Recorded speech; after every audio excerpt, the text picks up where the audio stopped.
1 week after Israel suffered a deadly surprise attack by Hamas militants from Gaza, the sealed-off territory is in turmoil. Tonight, many Palestinians are trying to flee from the north after Israel ordered them to evacuate, and as bombardments from the air intensify ahead of an expected ground invasion.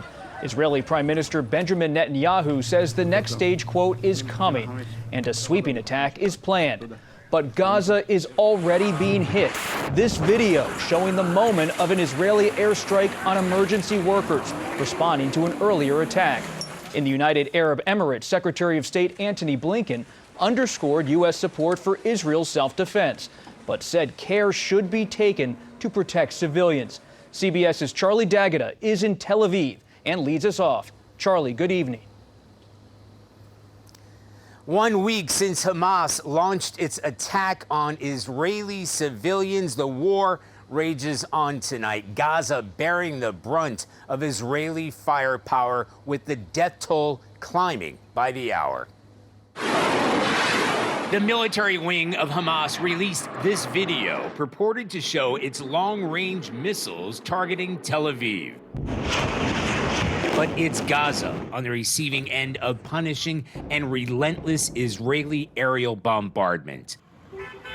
The UN says nearly 1 million people have been displaced, close to half of the tiny enclave's packed population.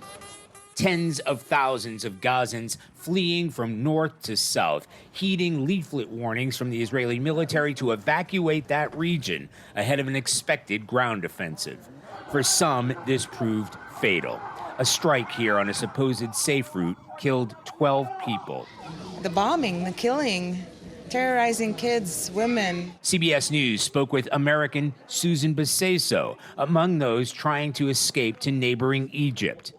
They don't have water, they don't have electricity, they don't have internet, they don't have phone service. It's just heartbreaking. Traveling with Baseso was young Aiden, who said they had no choice but to flee for their lives. There was bombing in front of us, like 10 meters away. We all got scared, everyone was screaming. They say they're hoping someone from the U.S. State Department will help them get across to Egypt. Those who haven't been killed or injured in the onslaught are facing a humanitarian crisis, struggling to find food and shelter amid severe water and medical supply shortages. Across in Israel, a mass of troops, tanks, and armored vehicles taking up position in a huge military buildup ahead of an anticipated large-scale ground offensive. Prime Minister Benjamin Netanyahu met with troops earlier, asking them whether they were ready.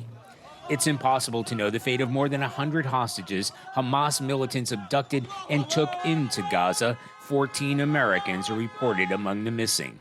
And it's not yet known when the offensive will begin or the toll it will take on both sides of this conflict as it enters a deadly new phase. Tonight, Israeli Defense Forces issued this statement, Robert, saying troops are preparing to implement a wide range of operational offensive plans, an indication that the invasion of Gaza may be imminent. Charlie D'Agata, thanks.